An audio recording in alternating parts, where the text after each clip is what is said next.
I'm very happy to be here with all of you guys, and as we continue to advocate for climate change. My name is Ndyowe Grace, and I'm an environmentalist by profession. And over time, I have worked with a number of organizations and served in different capacities. Currently, I am working as a programs manager at Global Youth Biodiversity Network, that is the Ugandan chapter. And Global Youth Biodiversity Network is the institution responsible for mobilizing youths who are advocating for biodiversity conservation under the Convention on Biological Diversity. Yes, so currently I'm serving there as a programs manager, and I also happen to be part of another trainee program. There's a Guardians program. This is under the Eco-Anxiety Africa project, and it aims to address climate change and mental health, like the nexus between climate change and mental health. Additionally, I have also happened to work with more other organizations like Biodiversity Hub International, which is also a youth-centered environmental conservation organization. And I also happen to be a grant writer with the Frontline Environmental Defenders Network, which is a network of over 21 organizations that are advocating for climate action. Yes, so that is a brief introduction about me, and I hope that we will have a meaningful engagement this afternoon. Yeah, here in Uganda it is afternoon. I don't know you guys where you are, whether it is morning or evening. Yeah, but here it is afternoon. Okay, yeah. So today I will be taking you through unmasking the EACOP. The EACOP, that is a deep dive into the controversies. So I don't know whether the people who are here, I don't know whether we have heard of the EACOP, but if you have heard of it or if you have seen some campaigns about EACOP, today I'm here to explain to you what the EACOP is, what it means to the climate change space, why climate activists are concerned about it, what are the effects of the EACOP, that is to the social, economic, and cultural aspects, most especially of an African community. And to our dear participants, please feel free to use the chat box and put henceforth any comments that you could be having or any questions that you could be having, because I really want this to be an engaging session where we can have a two-way flow of information. That is from me to you and also from you to me. Yes. So today I will be guiding you through what the EACOP is. And from my screen, I will be taking you through the slides that I have prepared, which best answer the questions I have shared in my brief introduction. Yes. So. What do we need to know about the EACOP? What is it? Okay, yes. So the East Africa Crude Oil Pipeline, that is EACOP, is a significant infrastructure. It has been designed to transport crude oil that is from Western Uganda in the areas of Hoima, and then it goes all the way to all the way to the Port of Tanga, that is in Tanzania. And yeah, it covers quite a number of kilometers. That is over 100, or rather 1,443 kilometers. Yeah, so when we talk about the EACOP, that is specifically what we are talking about. Yeah, that is specifically what we are talking about. So you get to realize that we have had very many talks about the EACOP, but yeah, for this first slide, we'll be going through the key concerns about EACOP and what it really is. Yeah, so that takes us to our second slide, and those are like just the details about the EACOP, what someone should know about the EACOP when we talk about it. Yes, so the purpose is to transport oil, crude oil from Hoima. Hoima is a district in western Uganda, and that is transporting oil from Hoima then to the port of Tanga, which is at the Indian Ocean. Yes, so the route and length, it is between that is 143 kilometers, approximately 897 miles from Kabale in Hoima to the Chongolian Peninsula, all the way to the port of Tanga, just like I said before. And from this EACOP, we also get to realize that there are several shareholders in the project. So the major like one of the shareholders and the one who has the biggest shares, that is TotalEnergies, and it has a share of 62% of the whole project. And then also the Uganda National Oil Company, CNOOC, it also has 15% from that project. And we have the Tanzania Petroleum Development Corporation, which also has 15%. And then lastly, the China National Offshore Oil Company that has 8%. Yeah, so that is basically about the EACOP and like the purpose, the route, then ownership. Then also, I think we need to know about its technical specifications. This is as of right now, it is the longest pipeline with which has electric heating of crude oil.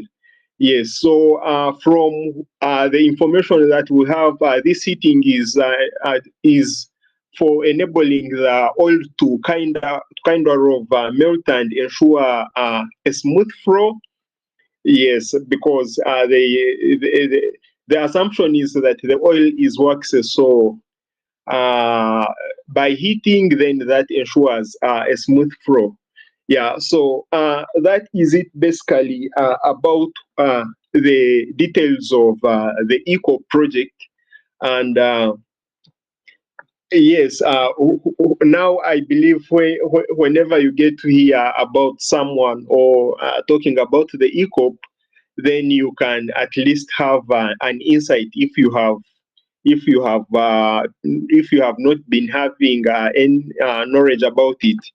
Yes, and feel free to also contribute to the session, because I'm looking forward to hearing from some of you. Maybe if you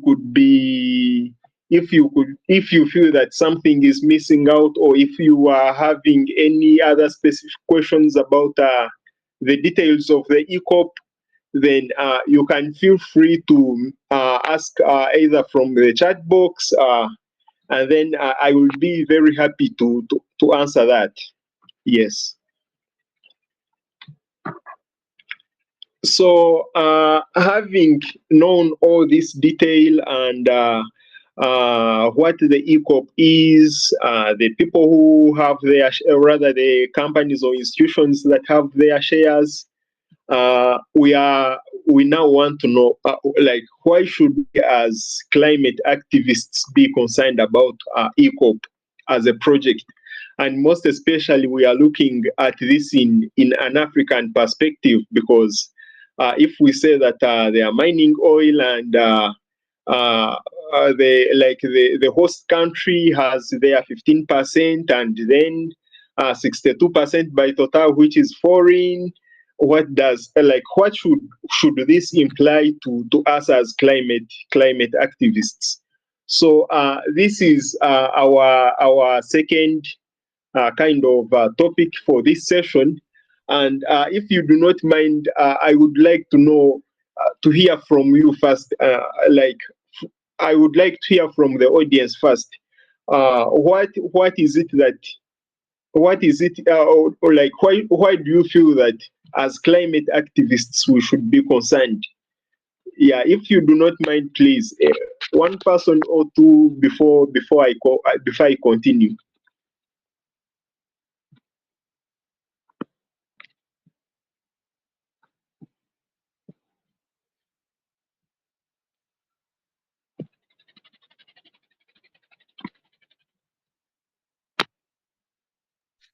Anybody, you're welcome to raise your hand or to write in the chat. And you can share why you think that we should be concerned about the EACOP.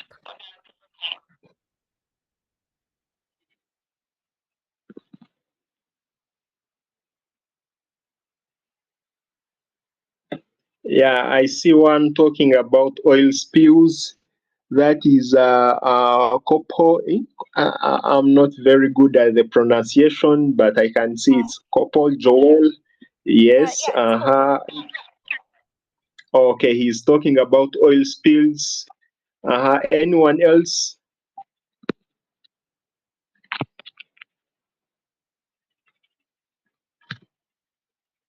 Ali Musa.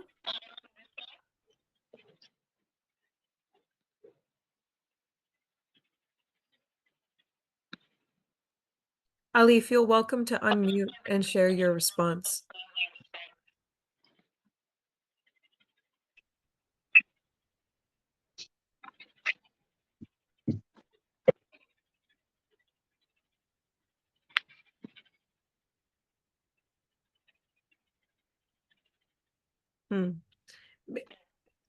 Maybe Ali's mic is not working, but Prince has a comment in the chat that if you want to read it.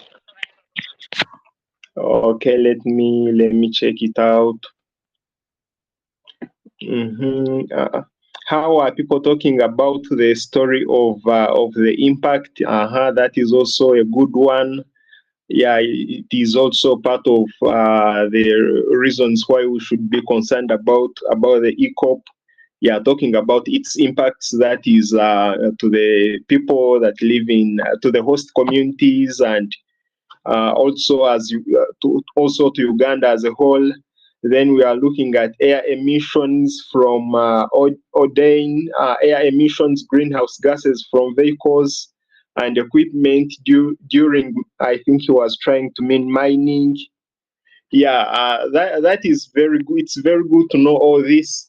Yes, so let us delve into the reasons as to why we should be concerned as climate activists. Yeah, yes. So over time, we get to realize that climate activists from not only Uganda but also Africa and others from the rest of the world, they have stood up to raise their voices about the EACOP. Yes. So in a climate activist's perspective, we look at the project as a carbon bomb, because it is a major step in the wrong direction in regards to global climate action. Yeah, for those who have been closely following up on climate conversations, we are having conversations around no new oil, stop fossil fuels. So when with having all this ongoing and finding that new oil is being explored and mined in a new area, then that of course should have to scare us as climate activists, because our goal to mitigating these emissions, it is uncertain with new oil being mined. Yes, so from one of the participants, we had someone talking about air emissions. Yeah, so it is one of the things that we should be really concerned about, the EACOP. And as you can see, we are having enabling new oil production. The pipeline's purpose is transport crude oil, that is from Uganda to the coast of Tanga for export. So without this pipeline, that suddenly means that we would not be having new oil. We would not be having rather we would have our oil remain in the ground, but with the construction of the pipeline, then that encourages more and more exploitation and extraction of oil, which really is associated with the emission of greenhouse gases, and all this in the long run contributes to climate change. So another thing, we have downstream emissions. And when we talk about downstream, this takes us so much to the end users of this oil. So we get to realize that while proponents often focus on the alternative pipeline construction and operation, we as climate change activists point to the much larger end user emissions. And when we talk about end user, then we are talking about the people who are driving cars, the people who are running industries that are based on that use fossil fuels. We talk like the people who use oil or oil products at the end. Those are the end users, and that is why we are saying the project will contribute to downstream emissions. And then we also have conflict with global goals. That is not only with the global goals, the SDGs, but we also take into consideration many other frameworks that are legally binding. That is globally. We can talk about the Paris Agreement. We can talk about many other ongoing decision-making platforms. Like currently, we have been having the Africa Climate Summit.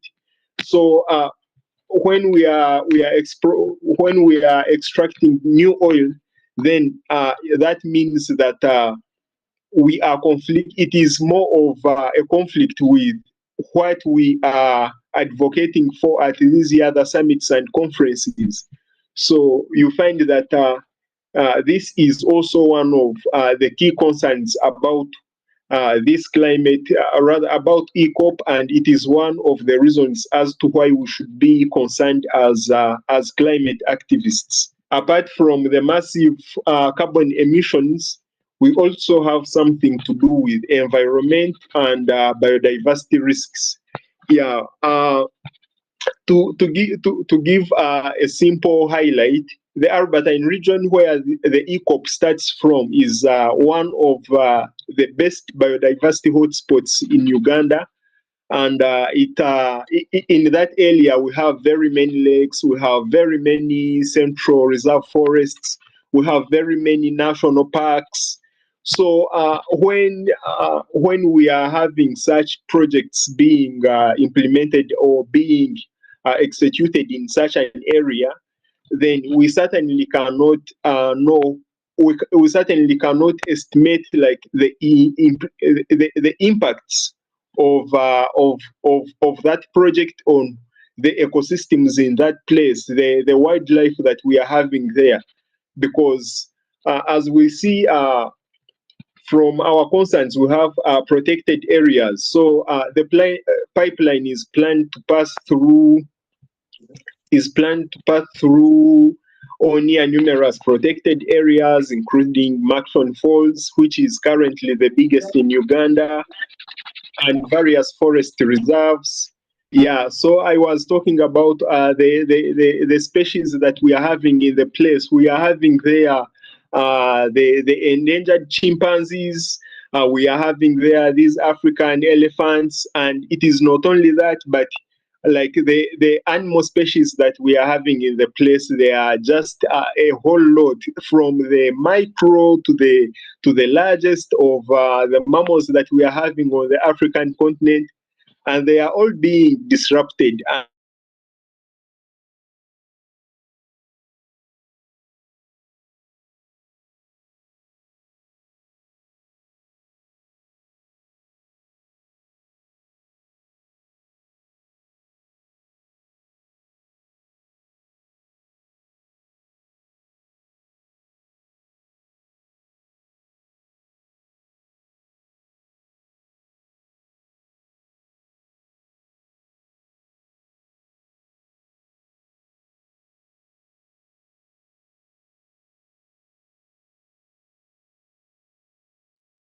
Hello.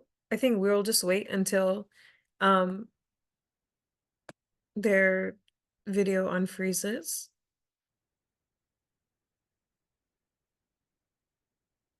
Can you hear me though? You can hear me, I think. Yeah. Okay. I guess in the meantime, I'll just say thank you everybody for joining the Africa Climate Media Training. It's our first one that we're hosting. And I know many of you also have registered for the fellowship at large.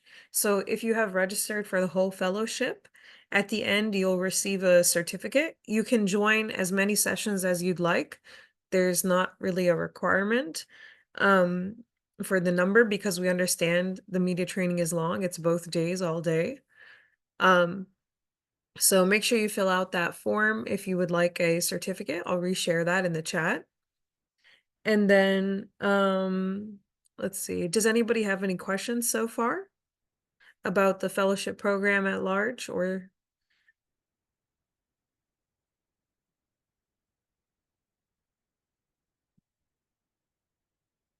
any questions?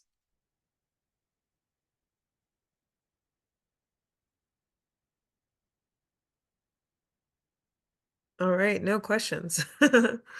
Okay, you want some more information about the fellowship? Yes. So, and I'll reshare the form. So to share about the fellowship, basically, we wanted to make sure that young people in the movement and people of all ages, because this is open to anybody, anywhere, have the skills that they need to speak confidently about their projects, about what's happening climate-wise in their countries, and to be able to use their voice to influence policy change. Because many times we're in spaces where we're asked to speak on the spot or to um uh campaign, and we may not have the skills to do so. So we thought to put together this training so you can hear from some experienced professionals, like Grace today, who is speaking about their experience helping with the EACOP campaigns. um and this way you can learn from these experts and replicate some of the best practices. Um, so this is the start of the media training, and then we have the in-person sessions as well. We don't have funding for travel and accommodations, unfortunately, but if you are there, we do have spots open for the in-person trainings as well, and those have their own Luma registrations. Any other questions about the program? Yeah, anyone can apply, and it runs until the end of December.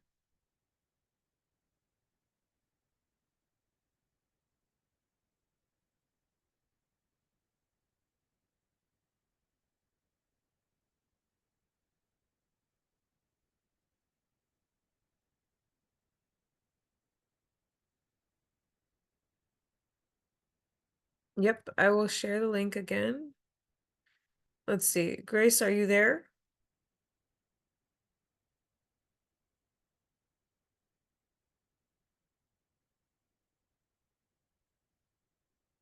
Hello? Grace, are you there?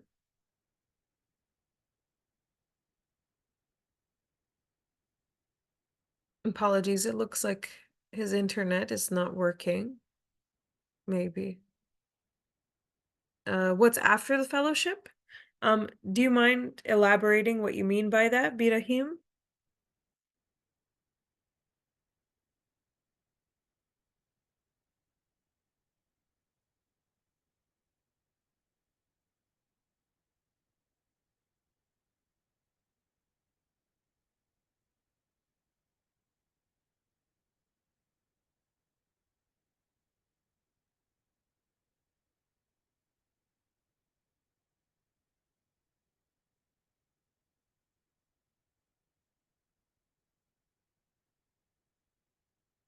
About the opportunities. So it's the other opportunities that I had shared. So we've got our mental health workshops, conference preparation training for New York Climate Week and COP30. We have AI literacy program that we're developing for next year. And we have what were the other ones? Climate leadership program in India. We're trying to make it happen in Kenya as well.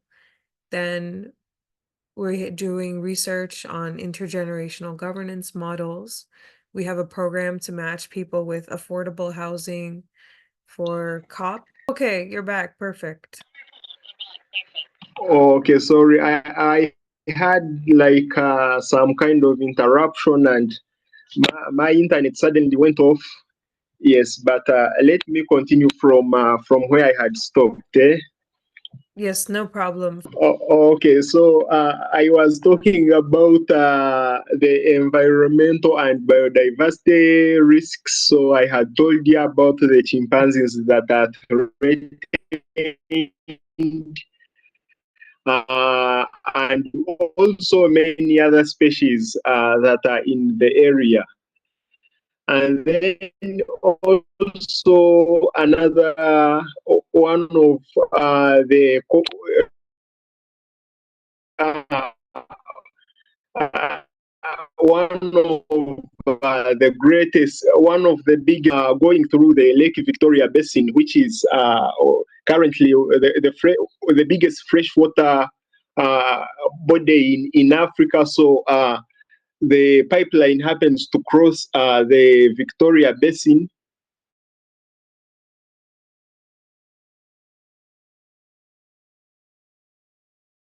And it is a very big challenge because in case of any leakages, then the impacts are by far reaching because it can alter also that aquatic ecosystem in that aquatic ecosystem. Yes, and then also additionally, so that was to about the environment and biodiversity threats. So one of the reasons as to why we should also be concerned is the social and human rights concerns. Yes, so from like uh, during the implementation of the project, we realized, and even up to now, we still realize that very many communities have been displaced, and the project required to displace thousands of families and farmers from their land, and this is I can say the people in this area, they were like they are having that attachment to their place, and the moment they are displaced to some other new place, first of all they will have to feel foreign, and it will also lead to it is like tearing of their culture. Yes, so in the long run, you will find that it is affecting their livelihoods, it is affecting their well-being. Yes, and also to the communities where they are going, you will find that they will be experiencing lots of pressure. That is most especially when it comes to sharing the natural resources that are present in that area. And also, the communities were not only displaced, but also there is an issue of compensation. Yes, so you find that out of those thousands of families that were displaced, very few families got compensation, and also the compensation that they were getting, it was like it was not enough, depending on what they had lost. Yes, and more so, you find that the payments were taking long. You just imagine displacing someone from their land, and compensation is taking more than a year, and someone hasn't received something to compensate their property or their farmland. So it is indeed it is indeed a concern, and it should all get our attention, and we should also raise our voices about such a thing. And also under the human rights and social concerns, we see something to do with livelihoods, because the land needed for the pipeline, the pump stations, and other facilities have been a source of livelihoods for many of these communities that do farming and many other land activities. So you find that the displacement and disruption of these activities threaten food security. It will also trigger economic instability in all those local communities. Yes.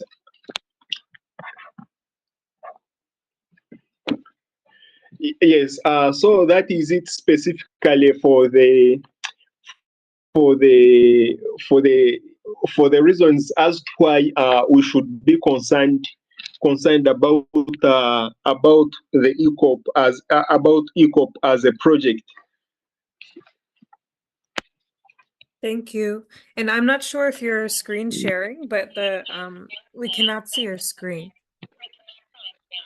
Let me try to reshare again.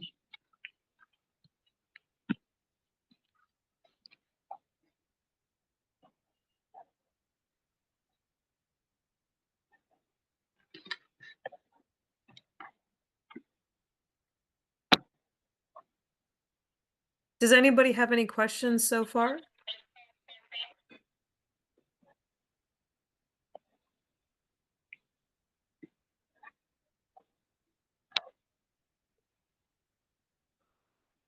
Yes, I see the question about the alumni network. Yes, there will be an alumni network. Okay. We don't have a WhatsApp group. Is that of interest to everybody? Would you like a WhatsApp group?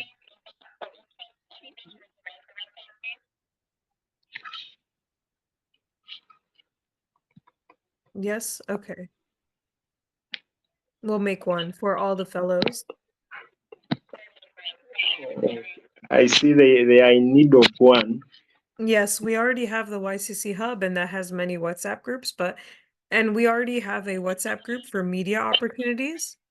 Does everybody want to join? Why don't I add everybody to the media opportunities chat, since that one already exists?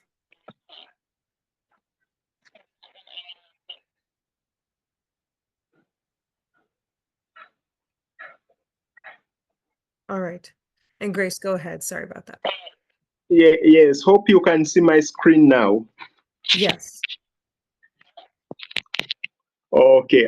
So here we go for our other topic of today's session, and specifically, this will guide us through the implications of the EACOP to our social, economic, cultural, and cultural aspects as an African community. What we just concluded were the reasons as to why we should be concerned as climate activists. So now we want to delve deep into the implications of the East Africa crude oil pipeline. Yes, to us as Africans in general, and to Ugandans specifically. So from our social and cultural implications, just like we said in the first place, we like the implementation of the project has resulted into displacements and loss of livelihoods. That is actually around Hoima. Yes, and also another thing is cultural erosion of cultural heritage, because around this place we are having to the cultural enthusiasts, we are having many cultural sites around. That is one of the key ones is it is like the place is in a land of in the land where one of the kingdoms of Uganda used to be. That is Bunyoro Kingdom, and it is associated with with a rich cultural heritage, most especially when it comes to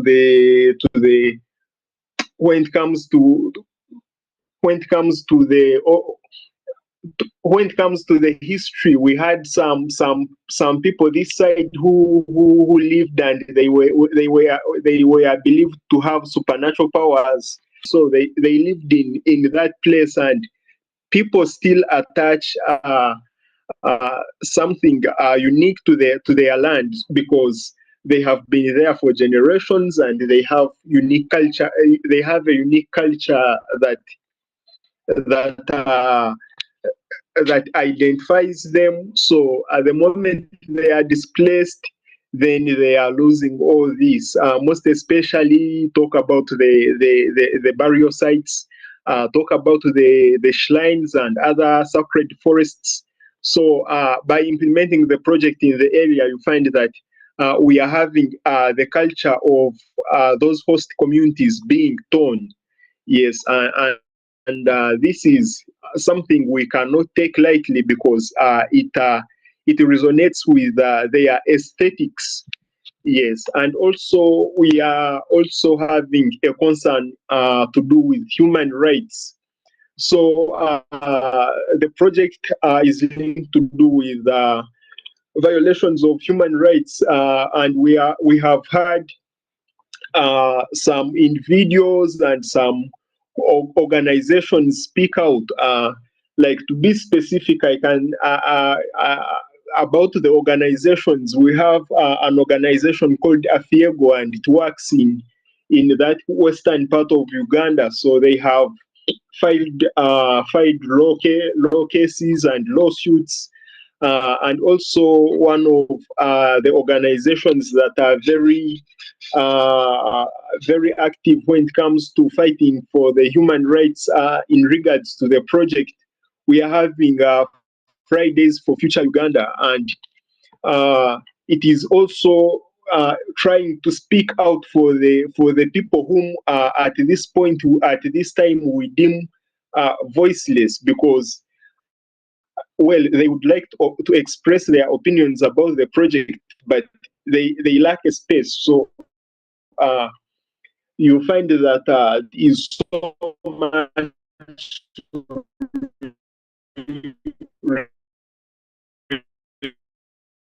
related with the human rights violation about the climate change agenda. Maybe they are pursuing some other interests, and it is all it is all something that is confusing.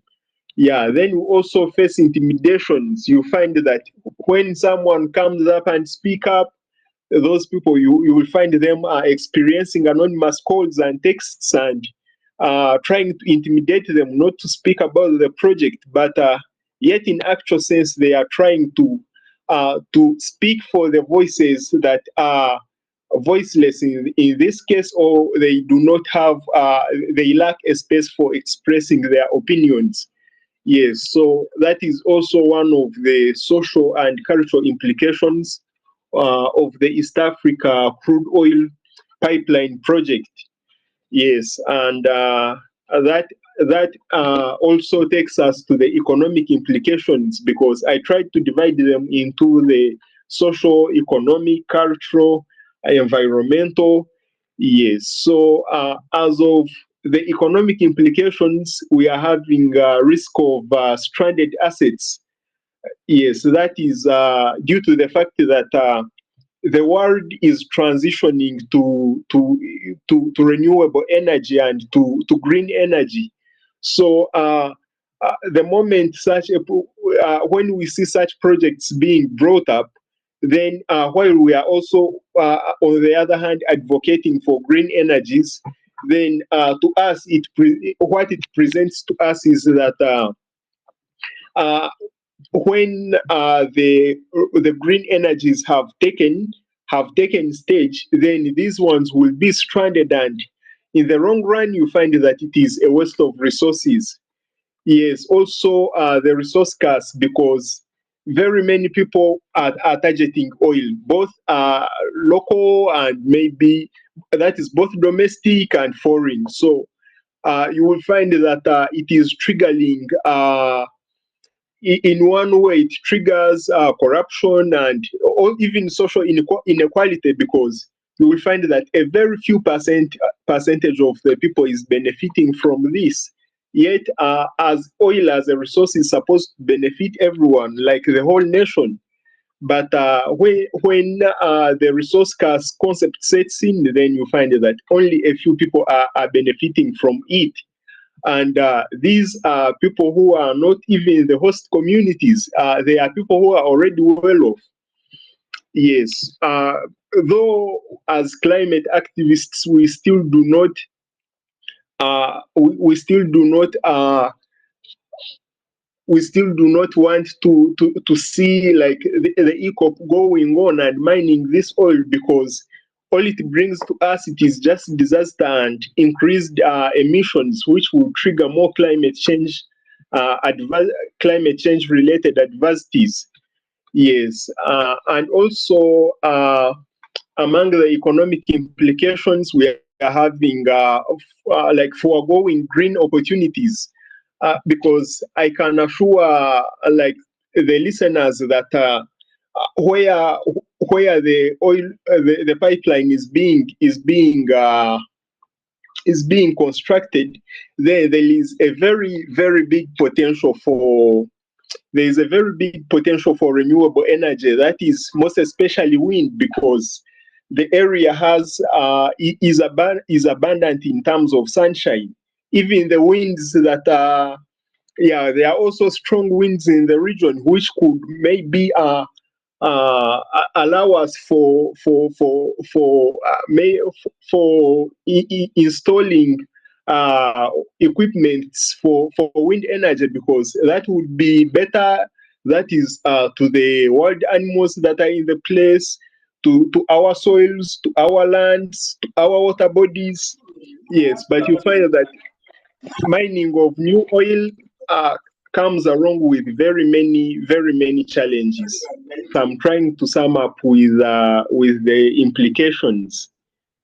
So the other implications, we are having a risk of catastrophic spills, as I said before. That is because the oil is passing through river and lake basins. So in case of spills, you will find that it is also affecting our wildlife. And also another conservation implication is also something to do with the biodiversity that is present in the place, just like I said when I was introducing the topic. Yes, so all those you get to realize that they are like they should get our attention, and if it is rising up to raise our voices about EACOP, then we should not give it a second thought, but rather get our point is still early. Yes. Yeah. Yeah. So that is it basically for the implications of the EACOP. That is to the conservation, to social aspects, to economic, and to cultural. Yeah. Maybe if there are any questions, then I would be happy to take them. It looks like Sadiq has a question. You may unmute and ask.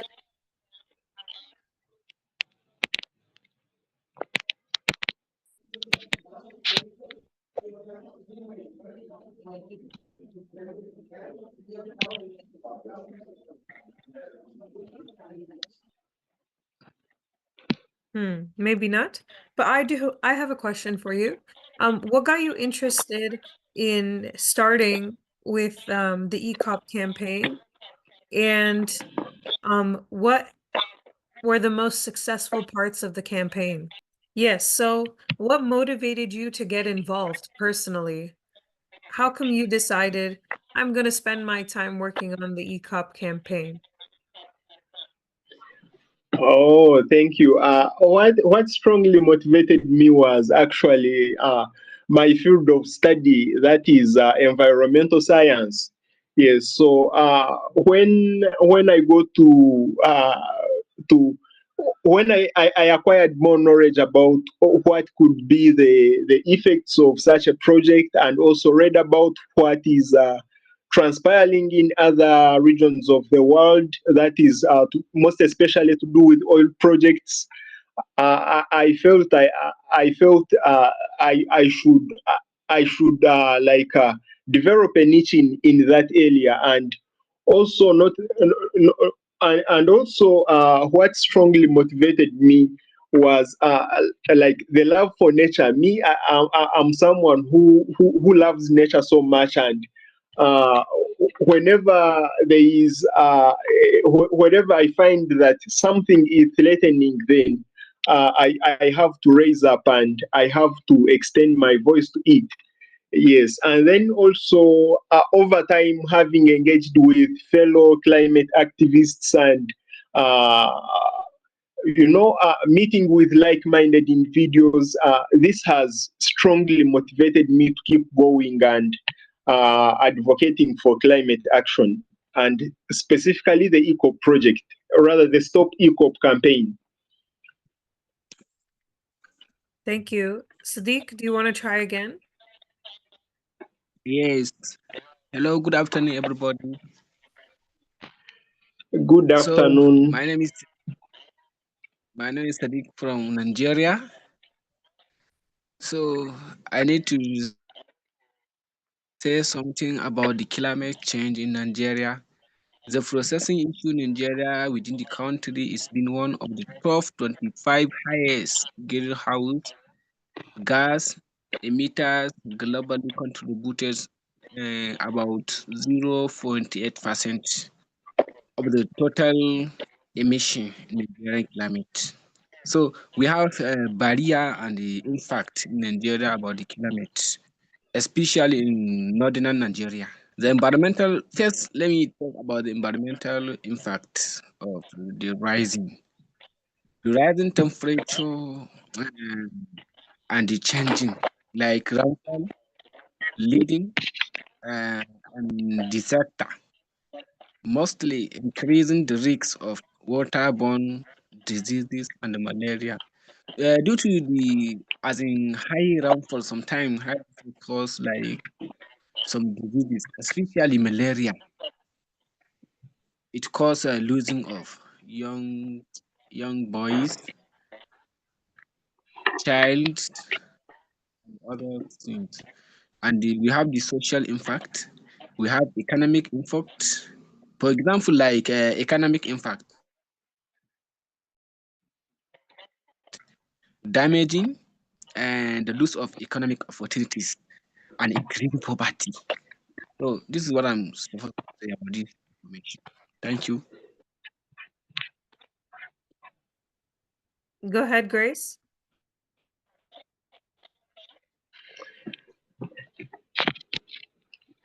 Yes, thank you so much. Yeah, Sadiq has given some good insights about what is transpiring in Nigeria. Yeah, and I find it very informative. Yes, you had mentioned of a break. I don't know what. I don't know whether it is still in place or not. Yeah, so we were just Yeah. gonna finish up the questions and answers and then go into a break before our next session. And I've shared in the chat again, your bio. If you have any LinkedIn or social media links where people can learn more about you and your work and follow you, or send any follow-up questions that they might think of later, please do share that in the chat, and then we can go to our break. We're going to come back here for our next session on science communication. Thank you, everybody. See you in 8 minutes.